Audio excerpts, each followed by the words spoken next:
Ya, Assalamualaikum warahmatullahi wabarakatuh. Waalaikumsalam warahmatullahi wabarakatuh. Ya, jadi hari ini kita akan melanjutkan pembahasan kita kemarin tentang sistem transport pada membran ya. Oke. Transport pada membran. Oke. Nah, jadi transport pada membran itu ada dua secara garis besar, transport pasif dan transport aktif. Selain itu ada juga transport makromolekul seperti endositosis dan eksositosis. Nah, seperti yang sudah dijelaskan kemarin, hari ini kalau kemarin kita hanya membahas tentang transport pasif. Nah, hari ini kita akan membahas tentang transport aktif dan endositosis serta eksositosis. Jadi Bapak harapkan indikator kita kali ini kalian mampu mengidentifikasi jenis-jenis transport pada sel dan kalian juga mampu mengidentifikasi perbedaan transport aktif dan transport pasif. Nah, sesuai namanya, kalau kemarin transport pasif, dia transport atau perpindahan molekul zat dari atau ke dalam sel tanpa menggunakan energi.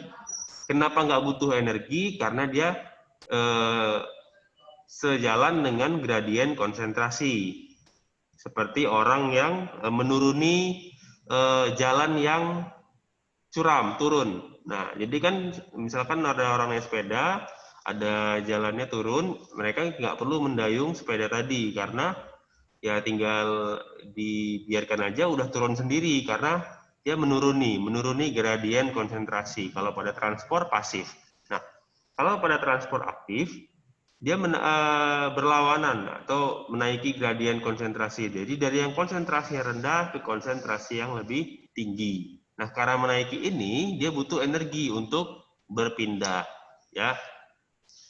Kalau transport pasif, kemarin itu kita ada difusi terfasilitasi, dan osmosis. Sedangkan kalau pada transport aktif kita ada pompa ion, ya, pompa ion. Oke, kita langsung saja. Iya. Ya, ini adalah contoh dari transport pasif, ya, transport pasif. Contohnya di sini adalah pompa natrium kalium, ya, pompa natrium kalium NaK. Di sini ada molekul natrium yang warna orange, ya, sodium itu natrium ya, sama. Na+, yang warna kuning bulat ini kalium atau potasium, sama, potasium dan kalium sama. Potasium itu bahasa Amerika ya sana. Ya, jadi ada sodium, ada natrium, kalium. Ini ada membran sel, ya, ada membran sel. Nah, ini bagian luar sel, ekstraseluler, dan ini adalah bagian dalam sel, intraseluler. Nah, kalau pada difusi dan osmosis, molekul tadi akan bergerak dari daerah dengan konsentrasi tinggi ke daerah dengan konsentrasi rendah. Nah, jika kasusnya ini adalah jika natrium kalium ini dalam kasus difusi, maka natrium akan masuk, ya. Karena lihat di sini, natrium di luar sel 1, 2, 3 ada banyak. Natriumnya ada banyak di luar sel, ya. Sedangkan natrium di dalam sel sedikit. Nah, kita lihat potasium. Potasium di luar sel sedikit. Potasium di dalam sel banyak. Harusnya kalau kita pakai konsep difusi, natrium akan masuk, natrium akan masuk, kalium akan keluar. Itu kalau kita pakai konsep difusi, tapi nggak seperti itu, ya. Nah, jadi ada suatu keadaan kasus di mana ini biasanya pada sel saraf, ya. Jumlah natrium itu harus lebih banyak di luar sel daripada di dalam sel. Ini ketentuan. Dan jumlah kalium itu harus lebih banyak di dalam sel daripada di luar sel. Ya. Untuk apa? Agar transmisi sinyal perjalanan rangsang di sel saraf itu dapat terjadi, ya. Jadi itu udah ketentuannya. Jadi natrium itu harus lebih banyak di luar, kalium harus lebih banyak di dalam. Nah, keadaannya di sini natrium itu sudah banyak di luar sel. Ya, natrium sudah banyak di luar sel. Sedangkan natrium di dalam sel sedikit. Kalau nggak pakai energi, natrium yang di dalam ini nggak bisa keluar. Karena dia melawan gradien konsentrasi. Kalau tidak pakai energi. Nah, karena dia melawan gradien konsentrasi, maka dibutuhkanlah energi. Agar si natrium yang ada di dalam bisa keluar. Karena ketentuannya seperti itu. Natrium di luar sel harus lebih banyak. Ya, diperlukanlah energi dalam bentuk ATP, adenosin trifosfat, ya. Nah, ini ATP energi, ya. Nah, saat dia dikeluarkan, dia butuh energi, ATP tadi akan terpecah, ya. Jadi saat ATP terpecah, disitulah energi akan muncul. Jadi ATP akan berubah menjadi ADP, adenosin difosfat. Nih, kalau kalian lihat di sini kan, trifosfat, jadi 3 fosfatnya, ini molekul adenosinnya, ini molekul fosfatnya ATP. Nah, saat dia menghasilkan energi, dia akan melepaskan satu gugus fosfatnya, berikatan dengan protein yang ada di membran sel dan mengeluarkan si natrium, ya, sehingga terbentuklah ADP dan fosfat, PI fosfat anorganik, ya. Oke, itu kalau natrium. Nah, kalium sama kayak natrium. Kalium itu harus lebih banyak di dalam sel daripada di luar sel. Nah, dalam keadaannya di sini, di luar sel kalium sudah sedikit. Sedangkan kalium lebih banyak di dalam sel. Ya. Jadi kayak mana supaya kalium yang di luar ini bisa masuk? Karena dia kan menuruni gradien konsentrasi dari daerah yang sedikit kalium ke daerah yang banyak kalium. Kalau normal itu nggak bisa, kalau tanpa energi. Nah, tapi dengan bantuan energi itu bisa terjadi, ya. Jadi tadi kalium tadi masuk ke dalam protein integral, kalium yang ada di luar, ya, kalium ada di luar. Nah, karena dia melawan gradien konsentrasi, dia membutuhkan energi, ya, ATP dalam bentuk ATP. Jadi seperti itu. Jadi pompa natrium kalium ini melawan gradien konsentrasi dari yang daerah dengan konsentrasi molekul tinggi rendah ke daerah yang konsentrasi molekulnya lebih banyak, ya. Seperti itu kalau pompa natrium kalium, pompa. Namanya pompa. Berarti ada energi yang harus digunakannya untuk memompa. Sama kalau kayak kalian pompa sepeda, itu kan pakai energi, nggak bisa kalian biarkan aja pompanya pompa sendiri, kan nggak bisa, harus pakai energi, ya. Natrium kalium atau pompa ion sama, pompa ion hidrogen, ya. Jadi tadi udah ketentuan, ya, kalau natrium di luar sel itu harus lebih banyak supaya bisa berjalan. Kalau berjalan transmisi sinyal listriknya. Oke? Oke, itu kalau pompa natrium kalium. Nah, sekarang kita ke endositosis dan eksositosis, ya. Endositosis dan eksositosis. Nah, ini kenapa saya bedakan? Karena kalau dalam kasus endositosis dan eksositosis, yang ditransport itu bukan lagi molekul-molekul yang sederhana. Ya, bisa saja dia molekul-molekul yang lebih besar seperti bakteri atau cairan atau protein atau molekul-molekul yang lebih besar kalau endositosis dan eksositosis, ya. Nah, yang pertama endositosis dulu, endositosis. Endositosis, ya. Jadi endositosis ini adalah pemasukan atau transport bahan-bahan yang besar dari luar sel ke dalam sel. Jadi dia seperti menangkap sesuatu dari luar dimasukkan ke dalam. Contohnya pada apa? Contohnya pada sel darah putih. Nah, sel darah putih itu fungsinya untuk menyerang atau menghancurkan antigen-antigen yang masuk ke dalam tubuh. Bisa virus, bisa bakteri, bisa zat-zat asing ya. Itu. Jadi saat sel darah putih ingin memakan di sini ya, memakan bakteri tadi, dia akan melakukan suatu proses yang namanya fagositosis ya.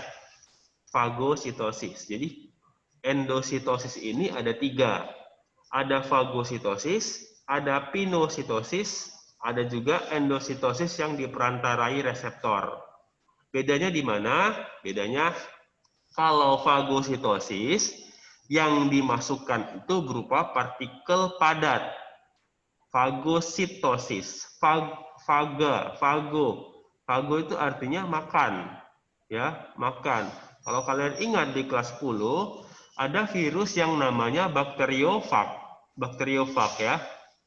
Bakteri ya, bakteri, fag, makan bakteri, artinya virus yang menyerang bakteri, bakteriofag ya. Jadi asal katanya dari situ, biar jangan susah. Fagositosis berarti makan. Berarti kalau makan yang dimasukkan itu adalah benda padat, ya. Nah, jadi di sini saat endositosis kita memerlukan membran plasma dan vesikula. Nah, vesikula ini dihasilkan oleh si badan Golgi. Kalau kalian ingat badan Golgi, fungsinya salah satunya menghasilkan vesikula, ya. Dan vakuola. Dalam hal ini fagosom, namanya vakuola makanan. Nah, seperti kita runtut dulu dari awal. Ini ada partikel padat. Partikel padat di luar sel. Ini di luar sel ya. Nah, si sel, kita anggaplah di sini sel darah putih, akan menjulurkan membran plasmanya membentuk yang namanya pseudopod, ya. Jadi kalau kalian ingat gerakan amuba di kelas 10, nah seperti itulah gerakan pada sel darah putih. Makanya gerak sel darah putih itu bisa bergerak secara amuboid. Ya mirip amuba gerakannya. Jadi partikel padat tadi akan diambil, diperangkap oleh membran plasma dari sel darah putih. Nah setelah diperangkap, akan dibungkus menjadi vakuola makanan, fagosom. Nah, setelah bakteri terperangkap di dalam fagosom tadi, di fagosom ini ada enzim-enzim intraseluler. Ingat, di enzim-enzim intraseluler itu juga dihasilkan oleh badan Golgi. Ya, kalau kalian ingat, enzim. Kalau proteinnya kan proteinnya disintesis di ribosom. Setelah disintesis di ribosom, protein tadi dikirim ke badan Golgi supaya dimodifikasi menjadi enzim ya. Nah, jadi di dalam fagosom ini udah ada enzim. Nah, bakteri yang terperangkap tadi akan dicerna oleh enzim tadi sehingga bakterinya hancur. Ya, bakterinya hancur. Nah, saat sudah hancur nanti dia akan dibuang. Nah, kalau dibuang itu nanti kita ke proses selanjutnya yang namanya eksositosis ya. Itu nanti kita bahas lagi.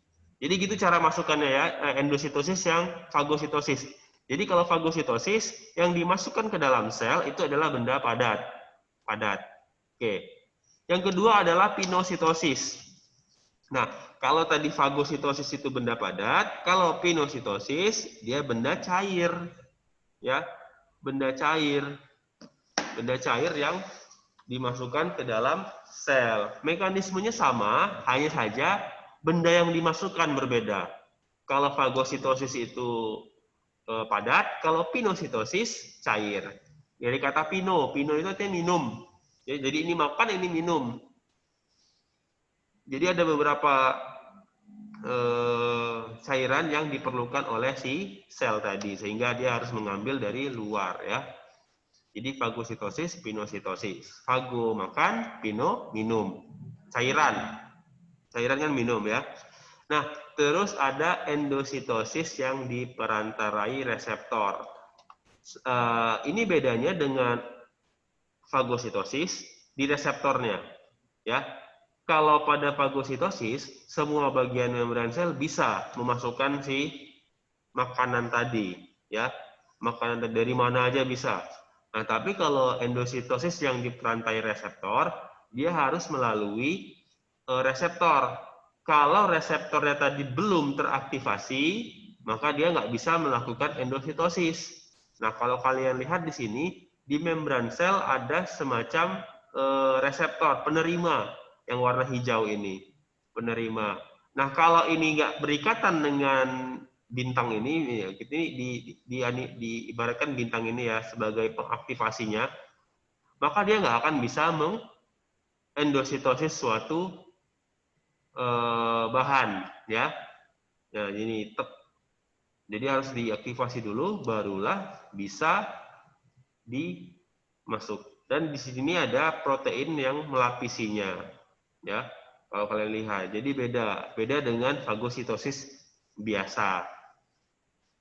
Dia ada di dan ini membutuhkan energi ya. Endositosis dan eksositosis dia membutuhkan energi untuk terjadi. Oke. Itu bedanya fagositosis, pinositosis, endositosis yang diperantarai reseptor. Endositosis yang diperantarai reseptor ini sebenarnya sama dengan fagositosis, hanya dia butuh reseptor agar bisa memasukkan makanannya tadi. Oke. Nah, selanjutnya ada eksositosis ya, eksositosis. Eksositosis ini kebalikan dari endositosis. Bukan kebalikan, lebih ke paketnya, sepaket dengan endositosis. Jadi setelah bakteri tadi dimasukkan ke dalam sel, bakteri tadi dicerna oleh si enzim-enzim hidrolitik yang ada di dalam sel, setelah itu kan bakterinya hancur. Nah, bakteri yang hancur tadi akan dikeluarkan lagi melalui proses yang namanya eksositosis ya. Eksositosis. Nah, ekso keluar, endo masuk ya. Ekso itu keluar, dikeluarkan. Kenapa harus dikeluarkan? Ya karena dia zat-zat sisa. Zat-zat sisa harus dikeluarkan supaya nggak jadi penyakit ya. Contohnya kalau bakteri tadi kan ada sisa-sisa bakterinya, itu akan dikeluarkan ya, dikeluarkan dalam bentuk partikel-partikel. Oke. Jadi setelah dicerna, vesikula tadi akan menuju ke membran plasma dan bergabung dengan membran plasma. Kenapa bisa bergabung? Karena membran vesikula dengan membran plasma itu adalah satu ya, bentuknya sama. Jadi dia bisa bergabung ya.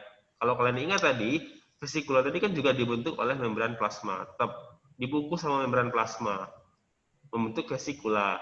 Nah, jadi saat dia mengeluarkan, vesikulanya nanti bergabung lagi dengan membran plasma sehingga cairan tadi atau bisa bahan-bahan tadi, bahan-bahan sisa tadi bisa keluar dari dalam sel ya, itu eksositosis. Endositosis, eksositosis. Transport aktif ini osmosis dan difusi. Oke. Sampai sini ada coba Bapak tanya dulu. Said, mana Said? Coba Said tolong hidupkan mikrofonnya atau videonya. Kalau video nggak bisa, mikrofonnya aja. Said.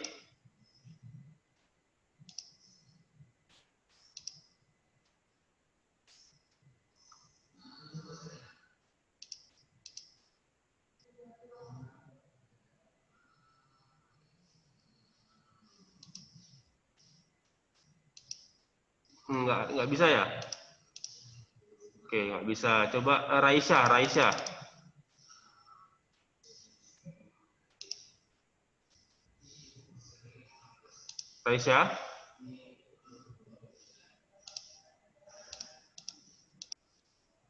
Nggak bisa juga. Riyadi Iman. Ayo. Coba Riyadi Iman. Hidupkan kameranya. Bisa? Ya, Riyadi? ya, saya. Nah, coba di sini, Bapak tanya dulu. Coba kamu sebutkan perbedaan mendasar antara transport pasif dan transport aktif. Ya, aku tinggalan mungkin.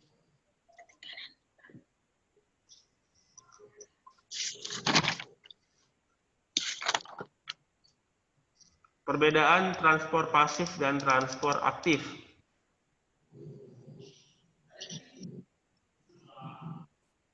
Saya ketinggalan tadi Pak, pas transport Pak aktif Pak. Oh, yang aktif ketinggalan. Iya Pak. Oke. Jadi yang tadi kamu dapat yang mana? Dari mana sampai mana? Dari endositosis, eksotitosis Pak. Cobalah perbedaan endositosis dengan eksositosis. Kalau endositosis Pak memasukkan zat-zat Pak, sedangkan eksotitosis mengeluarkan hasil zat-zat yang telah dicerna tadi Pak. Masukannya ke mana? Ke dalam atau keluar?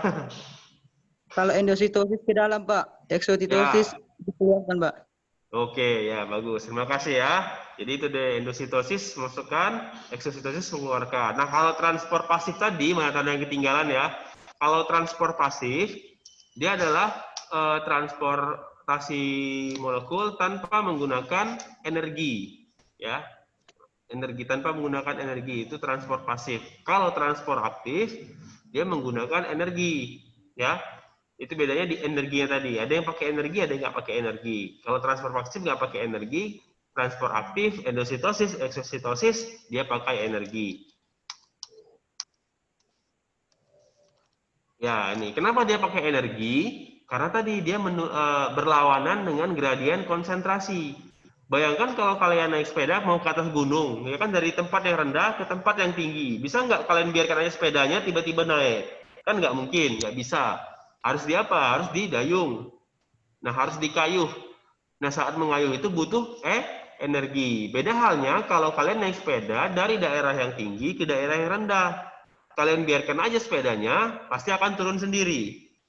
Itu seperti itu. Contoh dari transport aktif dan transport pasif ya. Jadi pompa natrium kalium ini adalah contoh dari transport pasif transport aktif pompa natrium kalium ya.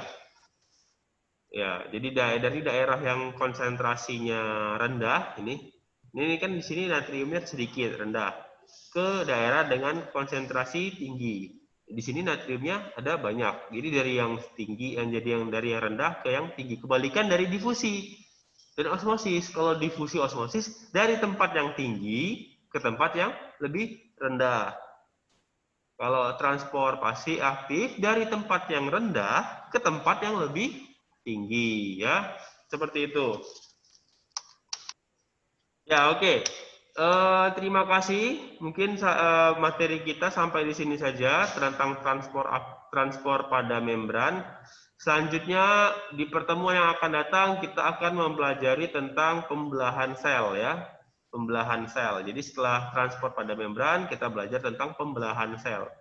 Dikhususkan pada pembelahan sel mitosis ya. Jadi kita masih dalam sel, masih dalam bab sel tapi hanya subbabnya berbeda. Yang ini transport pada membran. Selanjutnya kita akan bahas tentang pembelahan sel. Oke. Terima kasih waktunya Bapak Airi. Assalamualaikum warahmatullahi wabarakatuh.